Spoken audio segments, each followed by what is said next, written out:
साथियों नमस्कार, स्वागत है आप सभी का द इंग्लिश लैबोरेटरी पर और मैं पटल अरोड़ा आपका हार्दिक अभिनंदन करता हूँ। अपनी RPSC second grade English literature notes की सीरीज में ये जो 23वीं क्लास है ना, मॉडर्न एज या मॉडर्निज्म पर हम इसको आज अच्छे से कवर करेंगे और मुझे उम्मीद है कि आप बहुत लोग अच्छा सुन पा रहे हैं। पिछली जो 22 क्लासेस हुई हैं हमारी, आपने उनको पढ़ा होगा, रिवाइज किया होगा और आपको क्लासेस पसंद आ रही होगी।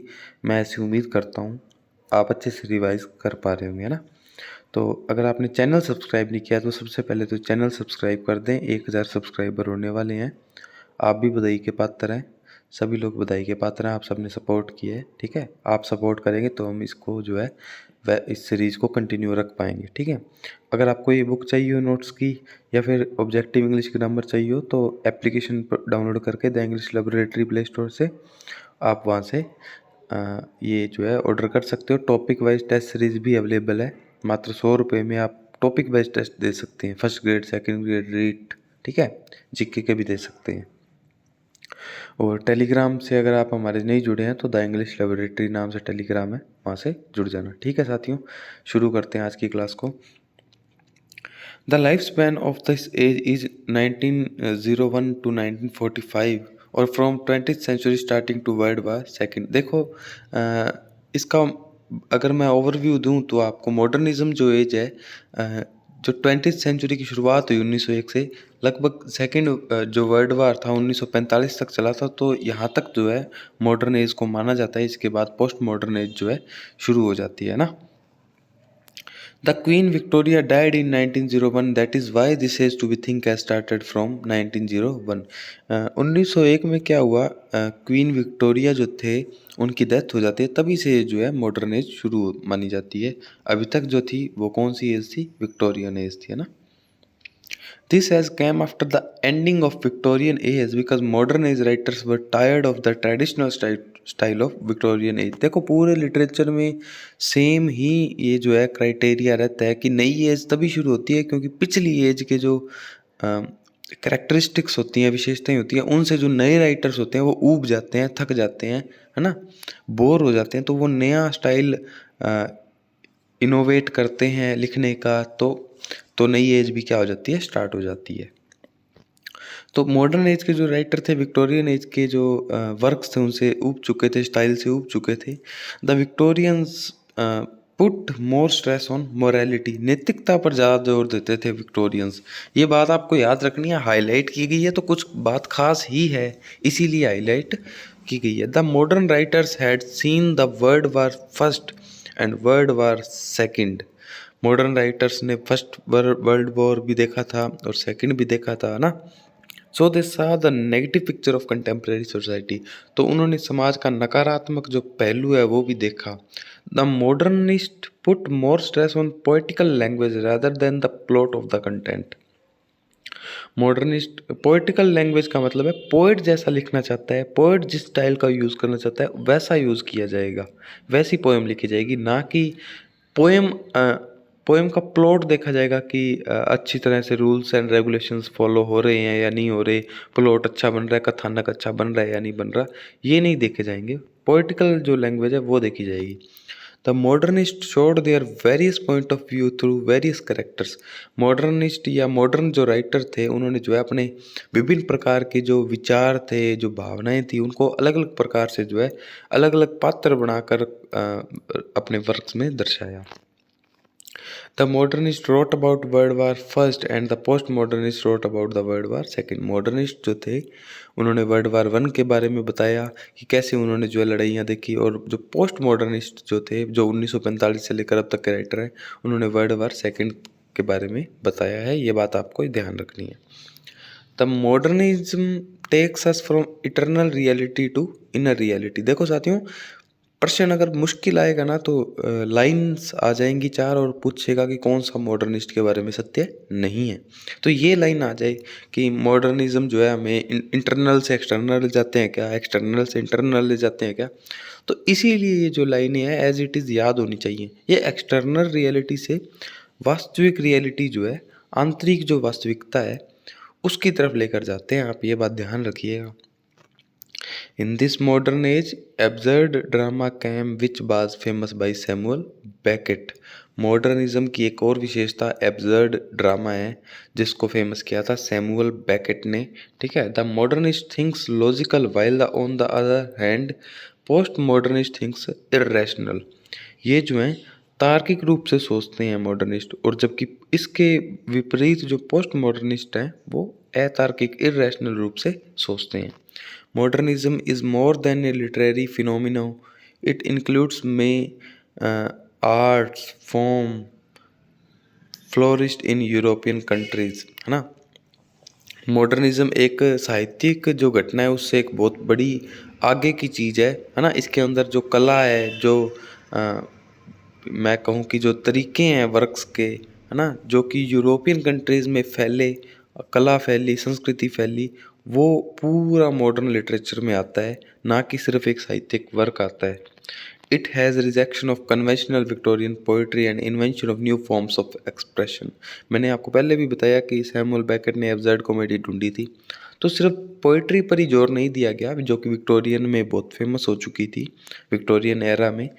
इसने उसको रिजेक्ट किया और नई नई फॉर्म्स जो है उन्होंने इन्वेंट की, है ना, खोज की। The major writers movements of the modernism, कुछ मूवमेंट्स हुई थी, कुछ क्रांतियाँ कह सकते हैं, है ना, कुछ मुख्य मुख्य विचारों पर घटनाएं हुई थी जो सब जो है मॉडर्न एज में आती हैं। ये आपको सबको पता होनी चाहिए कि कौन कौन सी आती थी। हालांकि इसमें से एग्जिस्टेंशियलिज्म ही आपके जो है सिलेबस में है, सिंबोलिज्म भी सिलेबस में है, बाकी सब आपके सिलेबस में नहीं है, लेकिन आपको पता होना चाहिए। सबके लास्ट में ISM इज्म ही लगा है, लेकिन आपको सारी याद होनी चाहिए। Imagism, symbolism, dadaism, surrealism, impressionism, expressionism, absurdism, existentialism, futurism, ये सब आपको पता होनी चाहिए साथियों, याद आपको ही करना है। अब इस एज के जो है वेरियस स्कूल कौन कौन से थे। स्कूल का मतलब साथियों स्कूल नहीं होता, है ना। स्कूल का मतलब जहाँ से कोई विशेष प्रकार का जो भाव है वो चलता है, जैसे Georgian poetry, French poetry, left wing poetry. अब ये लेफ्ट विंग पोइट्री क्या है, जॉर्जियन पोइट्री क्या है, फ्रेंच पोइट्री क्या है, इसके बारे में अपने को पढ़ने की आवश्यकता नहीं है, ये बहुत डीप हो जाएगा सेकेंड ग्रेड के लिए। Theatre of absurd, Oxford movement, Bloomsbury group and stream of consciousness. अब जैसे आपके सिलेबस में स्ट्रीम ऑफ कॉन्शियसनेस है तो आपको वो पढ़ना है। ऑक्सफोर्ड मूवमेंट क्या है, हालांकि मैंने पढ़ा था ऑक्सफोर्ड मूवमेंट क्या है ना, और ये वाले लेफ्ट विंग पोइट्री क्या है, ये सब मैंने तो पढ़े थे, लेकिन मेरा मानना ये है कि इनमें से प्रश्न नहीं आएंगे। आपके प्रश्न मोटे तौर पर विशेषताओं से ही आते हैं। ठीक है, अगर आप जो टॉपर्स हैं, रैंकर्स हैं, तो आपको ये पढ़ना भी चाहिए। अगर आपको लगता है कि आपका सिलेक्शन तो श्योर है, फिर आपको पढ़ना चाहिए। मैंने पढ़े थे, है ना। तो अपना दायरा तभी बढ़ाएं जब आपको इतना याद हो जितना मैं बता रहा हूँ। The modernist including WB Yeats. अब कौन कौन से राइटर मॉडर्निज्म में आते हैं, मॉडर्न एज में आते हैं। WB यीट्स आते हैं, जॉर्ज बर्नार्ड शाह आते हैं, जेम्स जॉयसी आते हैं, TS एलियट आते हैं, है ना, एजरा पाउंड आते हैं, विलियम फॉकनर आते हैं, हेनरी जेम्स आते हैं, रॉबर्ट फ्रॉस्ट आते हैं। फ्रॉम अदर कंट्राइज और not from England. Countries, sorry साथियों मिसप्रिंट हो गया, ये कंट्रीज है, मिसप्रिंट हो जाता है, बाई मिस्टेक हो गया, कोई बात नहीं। इंग्लैंड से नहीं थी ये लोग सारे, है ना, ये कहीं और से थे।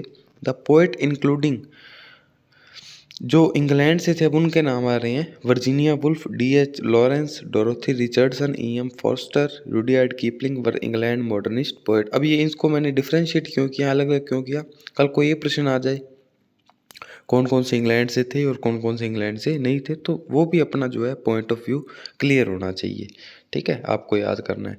थॉमस हार्डी के बारे में बात कर लेते हैं। इन्होंने विक्टोरियन एज भी देखी, मॉडर्न एज भी देखी, जिसका मतलब है ये ट्रांजिशनल राइटर थे, है ना। ट्रांजिशन का मतलब होता है संक्रमण, यानी दोनों ऐसे ये इनका जो है जुड़ाव था। His first novel which he never published was, Thomas Hardy का पहला नोवेल जिनको इन्होंने कभी भी पब्लिश नहीं किया, जिसका नाम था the poor man and the lady.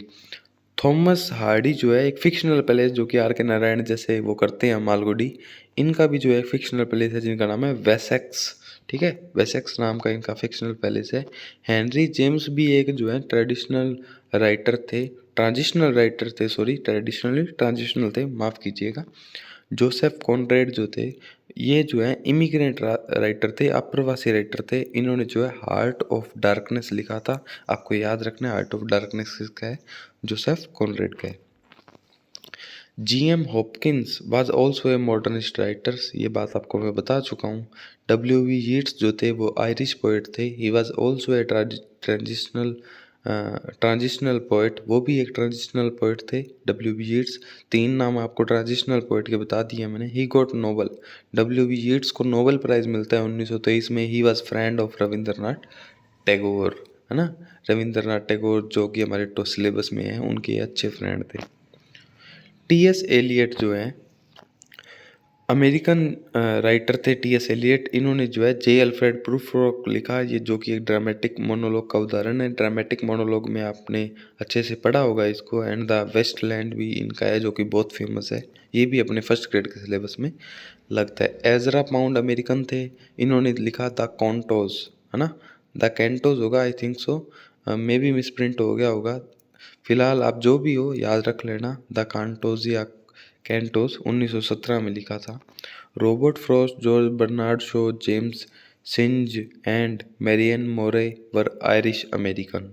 ये जो 4 नाम मैंने आपको बताए ये आयरिश थे, है ना, आयरिश अमेरिकन थे। आयरिश और अमेरिका दोनों से संबंधित है ये। George Bernard Shaw wrote the playboy of the western world, ये इंपॉर्टेंट है साथियों। जीबी शो का कौन सा वर्क है, the playboy of the western world. आपको पता होना चाहिए कि किसने कौन सा वर्क लिखा है। डोरोथी रिचर्डसन ने लिखा पॉइंटेड रूफ, इनका वर्क याद रखना, pointed roof. It is the earliest novel written in the stream of consciousness technique. Stream of consciousness technique में सबसे पहले जो वर्क्स लिखे गए उनमें से एक था पॉइंटेड रूफ, जो कि डोरोथी रिचर्डसन ने लिखा था। इसके बाद है D.H. लॉरेंस, इन्होंने लिखा the Rambo which was band, और जो बैन हो गया था रैम्बो जो वर्क है D.H. लॉरेंस का, बैन हो गया था। रुडयार्ड किपलिंग ने भी लीड साहित्य में नोबेल प्राइज जीता। H.G. Wells, John Galsworthy, E.M. Forster and Arnold Bennett were also modernist. इनके नाम याद रखने हैं कि H.G. वेल्स भी मॉडर्निस्ट थे, गेल्सवर्थी भी मॉडर्निस्ट थे। एज इट इज ही प्रश्न आएंगे, मतलब कौन से मॉडर्निस्ट नहीं थे वो आपको चुनना होगा। बर्टोल्ट ब्रेच, है ना। T.S. Eliot, W.H. Auden tried to write verse drama.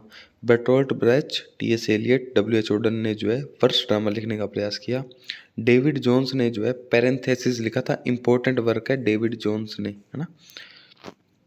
In this modern period a new type of novel came named dystopian novel. Modern era में एक नए प्रकार का नॉवल आता है जिसका नाम है डिस्टोपियन नॉवल। अभी ये क्या है, इतना डीप जाने की ज़रूरत नहीं है। अब मैं आपको फिर बताता हूँ, अगर आपको लगता है कि आपका सिलेक्शन श्योर है फिर आप डीप जाएं, कोई दिक्कत नहीं है। सिलेक्शन की दौड़ में ही नहीं हो फिर डिस्टोपियन नॉवल पढ़ रहे हो तो ज़रूरत नहीं है। एल्डोस हक्सली ने लिखा था ब्रेव न्यू वर्ल्ड, इंपॉर्टेंट है याद रखना। हेनरी मिलर ने लिखा था ट्रॉपिक ऑफ कैंसर, ये इंपॉर्टेंट वर्क है याद रखना। The modernist were divided into 2 parts. Modernist जो राइटर हैं उनको 2 पार्ट में बांटा जाता है। उसका पहला प्रकार है एडवर्डियन। अब एडवर्डियन जो है 1901 से लेकर 1910 तक के जो राइटर हैं, इस वक्त क्या था, किंग एडवर्ड थे, इन्होंने किंग एडवर्ड जो 7 थे, इन्होंने फर्स्ट नोबेल जीता था। They believe in art for art sake, ये आर्ट को आर्ट के लिए ही मानते थे कि कला कला के लिए बनी है ना, कि कला को कला के लिए रहने दो, ना कि पोइट के लिए, है ना। पोइट के लिए कला मत बनाओ, कला कला के लिए रहने दो। In Finland the women got the right to poll the vote. अब एडवर्डियन में एज में क्या हुआ, फिनलैंड में जो है महिला को चुनावों में वोट करने का अधिकार मिल गया। The Victorians had still their influence, और इस एडवर्डियन पीरियड में जो है विक्टोरिया का प्रभाव अभी भी था। द पुअर गॉट स्ट्रेंथ, गरीब जो तबका था वो मजबूत हुआ। रुडयार्ड कीपलिंग जो थे, किम, है ना, based on Indian theme and the fools Sagar Mahal in Bundi Rajasthan, इन्होंने जो है किम लिखा था जो कि फूल सागर महल बूंदी राजस्थान से संबंधित है। ये प्रश्न सबसे इम्पोर्टेंट मानता हूँ मैं, इंडियन थीम पर रिलेटेड है किम, है ना। एंड द जंगलनामा लिखा था रुडयार्ड कीपलिंग ने। मोस्ट इंपॉर्टेंट लाइन है ये रुडयार्ड कीपलिंग वाली, किम, बूंदी का फूल सागर महल, इससे आपका जीके का भी प्रश्न सही होगा। एंड द जंगलनामा, जोसेफ कॉनरेड जो थे। अब ये क्यों बता रहा हूँ, क्योंकि ये सब एडवर्डियन राइटर्स हैं, ये आपको ध्यान रखना है। जो रुडयार्ड किपलिंग, जोसेफ कॉनरेड जो थे आर्ट ऑफ डार्कनेस लिखा, द मिरर ऑफ द सी लिखा, ये भी एडवर्डियन थे। जॉन मिलिंगटन सिंह, है ना, ये ड्रामा लिखा इन्होंने, राइडर्स टू द सी। लेकिन आप ये याद रख लेना, ये एडवर्डियन थे मॉडर्न में भी। एंड्रयू सेसिल ब्रेडी, ये भी एडवर्डियन थे। क्रिटिक ऑफ शेक्सपियर, ये जो है शेक्सपियर के बहुत क्रिटिक थे। एंड्रयू सेसिल जो है शेक्सपियरियन ट्रेजेडी लिखी इन्होंने। हेनरी जेम्स भी एडवर्डियन थे। The wings of dove, the ambassador, ये इंपॉर्टेंट राइटर हैं, इनको तो आपको याद रखना ही है। एडवर्ड मॉर्गन फॉस्टर, ये जो है E.M. फॉस्टर जो है इंपॉर्टेंट है, एडवर्डियन राइटर है, मॉडर्निस्ट राइटर है, एडवर्डियन है। The passage to India, important work है। The room with a view, ठीक है, इंपॉर्टेंट है, याद रखना। दूसरे प्रकार के जो राइटर्स हैं वो जॉर्जियन हैं। ये 1910 से 1936 तक के राइटर हैं। इसमें जो राज किया था वो किंग जॉर्ज फिफ्थ थे, जॉर्ज पंचम जिनको अपने बोलते हैं। It has easy simple poetry, इनकी जो पोइट्री थी वो सिंपल थी। Did not have the influence of Victorian era, और विक्टोरियंस का जो प्रभाव था वो ख़त्म हो चुका था इस वक्त। The imperialism has a great influence on the Georgian era, अब जो साम्राज्यवाद था वो काफ़ी प्रभावशाली था इस वक्त, है ना। The Georgians wrote natural things in clear and beautiful way, Georgians जो राइटर थे उन्होंने जो है प्रकृति के बारे में खुल के और आसान भाषा में लिखा। दे वर नाइदर इम्पेरियलिस्टिक्स नॉर पैंथेलिस्टिक, है ना, पैंथेलास्टिक, ये जो है इम्पेरियलिस्टिक भी नहीं थे और पैंथेलास्टिक भी नहीं थे। ये क्या होता है, अब ये एक्सप्लेन करने का वक्त जो है नहीं है, आप रिवाइज कीजिए। बस आपको याद रखना है कि इम्पेरियलिस्टिक भी नहीं थे, पैंथेलास्टिक भी नहीं थे। All famous writer expect which are mentioned in Edwardian are included in Georgian period, जो इतने भी अपने जिनको मानते हैं कि ये फेमस राइटर्स हैं, है ना, वो सब जॉर्जियन पीरियड में आते हैं। जैसे रॉबर्ट ब्रूक, है ना, मैन्सफील्ड जो है, डब्ल्यू गिस्बन जो है, हैरोल्ड मोनरो जो है, एडवर्ड मार्श जो है।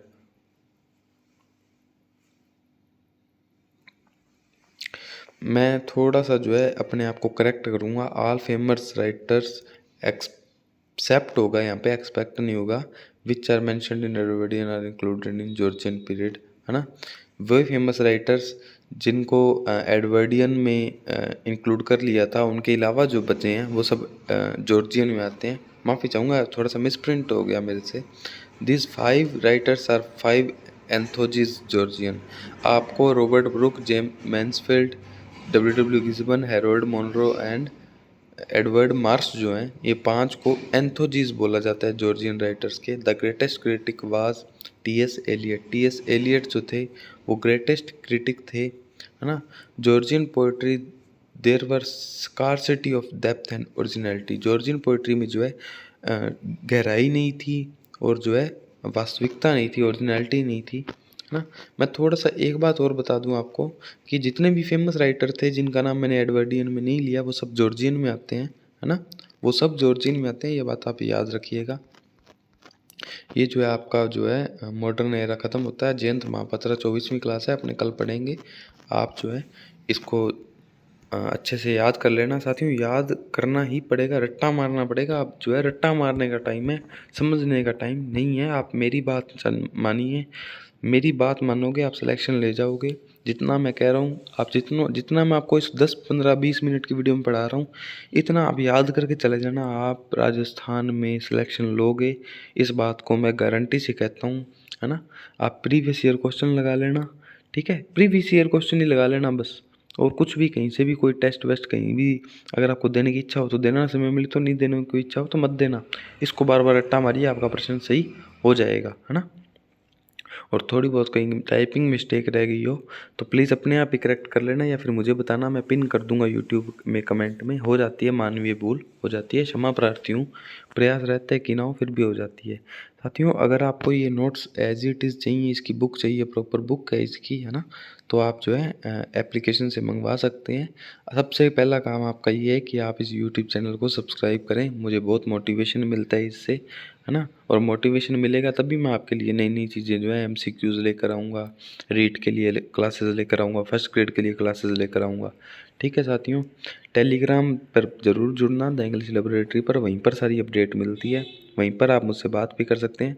कोई सुझाव देना हो तो कमेंट सेक्शन में बताइएगा, कोई फीडबैक हो, कोई सुझाव हो, कोई क्वेरी हो, कमेंट सेक्शन में बताना, मैं आपका रिप्लाई ज़रूर देता हूँ, 100% देता हूँ। ठीक है साथियों, मिलेंगे किसी नई क्लास में, किसी नई बात पे, किसी नए मुद्दे, किसी नए सेशन में। तब तक के लिए राम राम, जय हिंद।